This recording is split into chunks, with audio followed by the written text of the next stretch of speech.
Assalamualaikum warahmatullahi wabarakatuh. Ananda, sekarang kita masuk ke sifat koligatif larutan yang kedua dengan pembahasan soal. Jika Ananda ingin melihat linknya, nanti nama di linknya adalah sifat koligatif larutan 2 dengan pembahasan soal Bunda Elit. Sekarang kita lihat soalnya. Soalnya, hitunglah molaritas larutan jika 15 gram NaOH dalam kurung MR sama dengan 40 dilarutkan ke dalam air, sehingga menghasilkan 225 ml larutan. Yang pertama kita lakukan adalah melihat di soal apa saja yang diketahui di sana. Jadi kita buat terlebih dahulu apa-apa yang diketahui. Yang diketahui dari soal adalah yang pertama, massa zat terlarut 15 gram.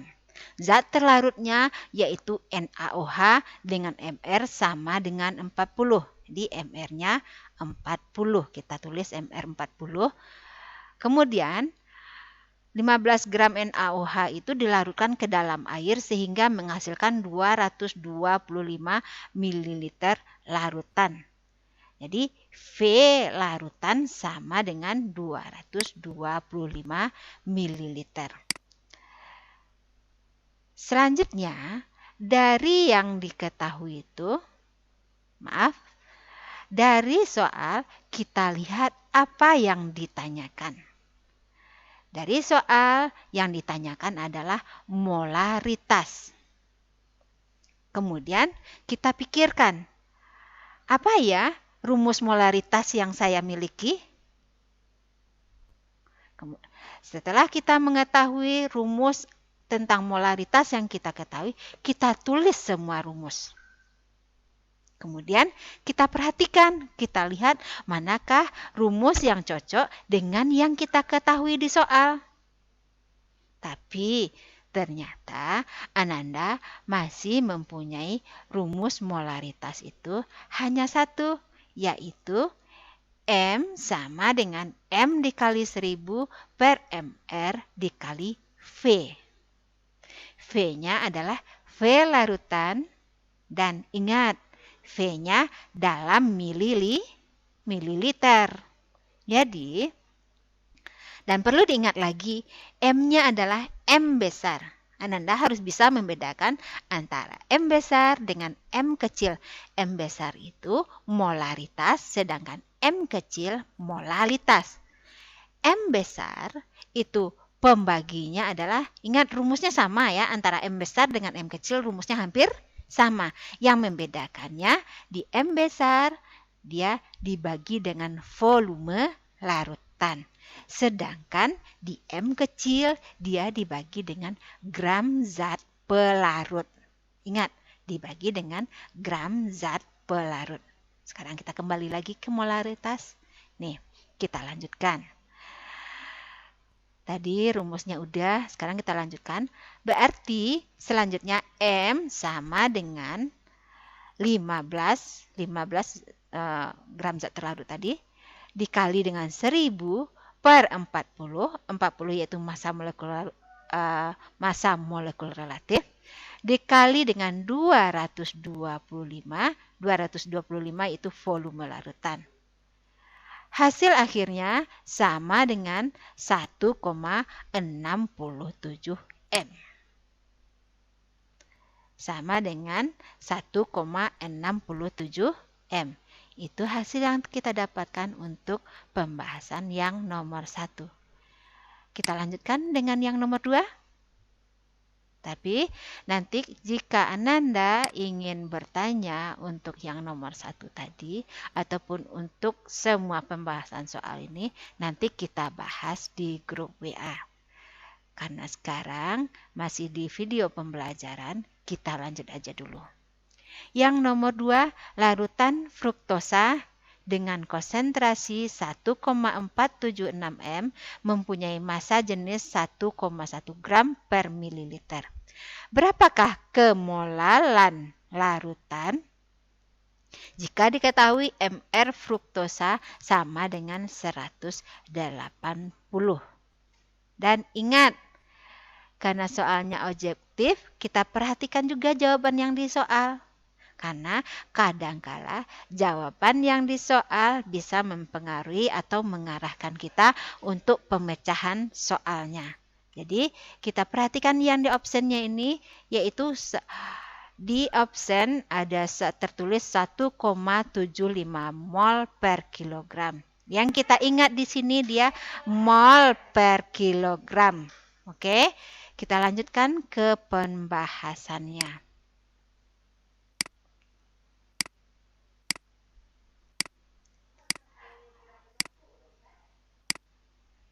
Perhitungannya,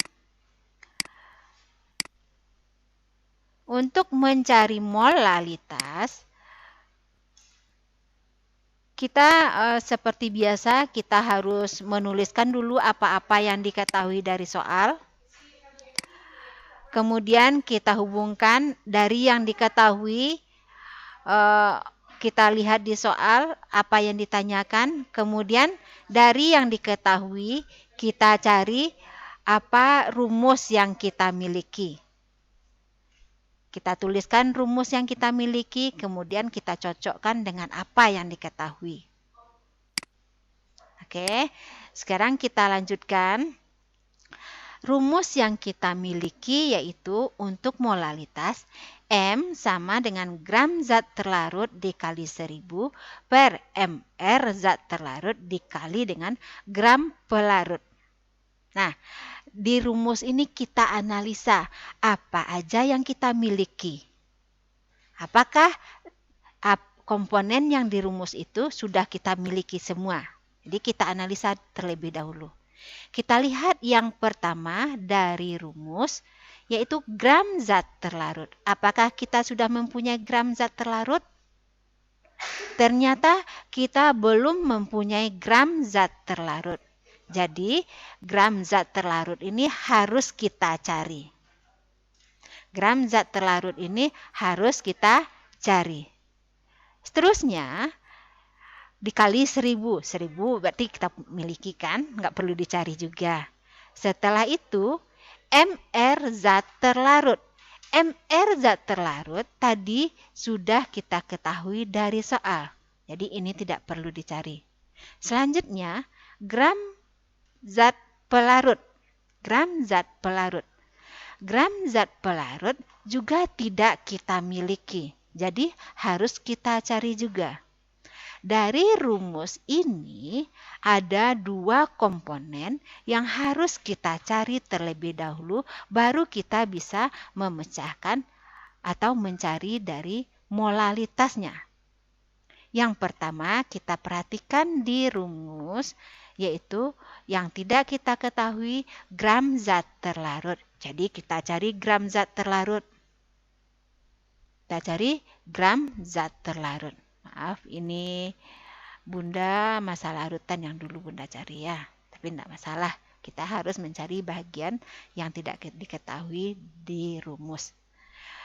Kalau menurut rumus yang pertama itu yang ditulis gram zat terlarut, sebaliknya gram zat terlarut terlebih dahulu kita cari.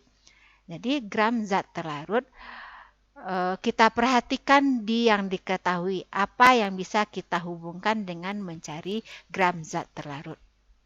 Jadi yang kita cari juga yang ada zat terlarutnya.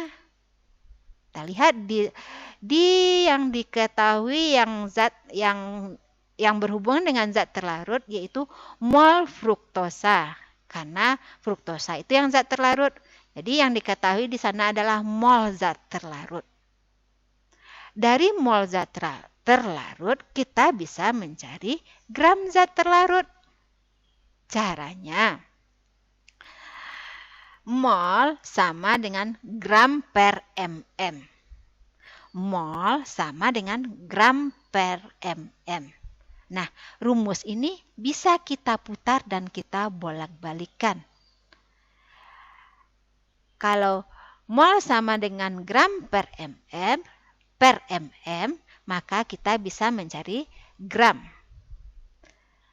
Kita misalkan seperti yang Bunda bilang, kalau kita ingin membolak-balik rumus, kita masukkan ke angka-angka yang mudah. Misalkan N itu 2, gram itu 8, mm itu 4 misalnya kan. Nah, 2 sama dengan 8 per 4. Sekarang kita mau menjadikan 8 itu, mau mencari 8 itu. Nah, kalau 8 berarti dia harus sama dengan 2 kali 4. Jadi 2 tadi, yang angka 2 tadi itu adalah N, sedangkan yang angka 4 itu adalah mm. Jadi dia angka 8 itu gram. Jadi gram sama dengan N dikali dengan mm. Nah ini dia, N dikali mm. Kita masukkan nilainya. N itu mol, mol tadi sudah diketahui, mm juga diketahui. Jadi 1,476 mol dikali 180 gram per mol dapatnya 265,6 gram. Itu adalah massa zat terlarut atau massa fruktosa. Jadi udah dapat satu bagian dari rumus yaitu gram zat terlarut. Selanjutnya kita harus mencari gram pelarut. Gram pelarut. Gram pelarut ini dia akan berhubungan dengan larutan. Akan berhubungan dengan larutan. Karena larutan sama dengan zat terlarut ditambah dengan pelarut. Zat terlarut ditambah dengan pelarut. Itu sama dengan larutan. Jika kita ingin mencari gram pelarut, berarti kita harus mengurangkan gram larutan dikurang dengan gram zat terlarut. Maka kita harus cari gram larutan. Gram larutan bisa dicari dari Rho dikali dengan V. Rho dikali dengan V. Rho kita 1,1, kemudian V-nya 1000 ml. Jadinya hasilnya untuk gram larutan 1100 gram. 1100 gram untuk gram larutan. Perhatikan, kemudian 1100 gram dikurangkan dengan volume gram larutan dikurangkan dengan gram zat terlarut. Jadi 1100 gram dikurang dengan 265,6 gram sama dengan 834,4 gram. Nah, alhamdulillah sekarang kita sudah menemukan semua bahagian dari rumus yang kita miliki. Yaitu gram zat terlarut kita sudah punya, 1000 kita punya, massa molekul relatif kita zat terlarut kita punya, dan gram pelarut juga sudah kita miliki. Jadi kita tinggal masukin nilai-nilainya ke dalam rumus. M sama dengan gram zat terlarut, yaitu gram zat terlarut mana dia? 265,6. Kita tulis 265,6 di sini. Kemudian per 180 untuk MR-nya. Ini dikali 1000. Kemudian dikali dengan gram pelarut. Gram pelarut yaitu 834,4 gram. Kita lihat hasilnya yaitu 1,77 mol per kilogram. Ananda, itu apabila kita mengikuti rumus yang M di atas ini, yang ini. Nih, jika kita mengikuti rumus yang ini. Tapi jalan lainnya juga ada atau cara lainnya juga ada. Ananda perhatikan ini. Gram, kalau kita bagi 2, ini adalah gram per mr. Ini adalah gram per mr. Kalau gram per mr itu sama juga dia dengan N. Sama juga dengan N. Sedangkan 1000 per gram pelarut Itu sama juga dengan dia 1000 per gram air. Nah, makanya kita bisa buat seperti ini. N fruktosa kita cari. 1,476 mol. Ini kita punya 1,476 mol per 834,4 gram kali 1000 gram per kilogram. Nah, hasilnya sama, yaitu 1,77 mol per kilogram. Mengerti Ananda? Oke, kalau kurang mengerti nanti dichatting di WA aja, di-chat di WA aja. Lanjut, kita lanjutkan. Fraksi mol larutan metanol CH3OH dalam air adalah 0,50. Konsentrasi metanol dalam larutan ini dinyatakan dalam persen berat metanol. Dalam persen. Dalam persen. Berat metanol adalah. Jadi, kita cari selanjutnya. Ini nih. Persen massa sama dengan massa metanol dibagi dengan mR metanol ditambah mR air dikali dengan 100%. Jadi kalau kita ingin mencari persen massanya, jadinya ini massa sebagian per massa molekul seluruhnya. Ini perhatikan, yaitu massa metanol 32 per 32 ditambah 18 kali 100%, hasilnya 64%.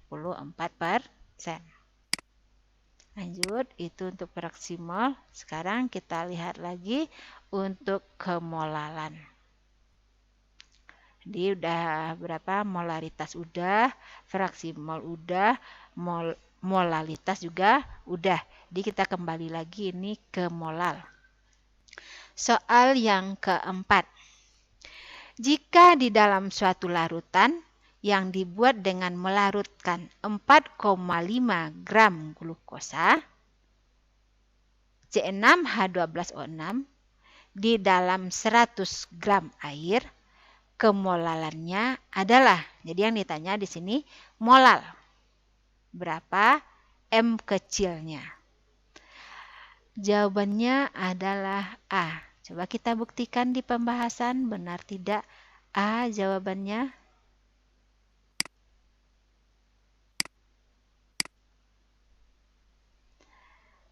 Yang diketahui yaitu mR C6H12O6 sama dengan 180. Jadi ini pembahasannya. M sama dengan massa zat terlarut per mR dikali dengan 1000 per massa pelarut. Ini massa pelarut, ini massa zat terlarut. Kita lanjutkan. Massa zat terlarutnya 4,5, mR-nya 180. Kita tuliskan, ini 1000 per 100. Jadi hasil akhirnya adalah 0,25 molal. Kita kembali lagi. Kita lihat, mundur. Oke. Nah, ini jawabannya yang A tadi, 0,25 mol. Jadi benar ya. Di pembahasannya juga 0,25 mol.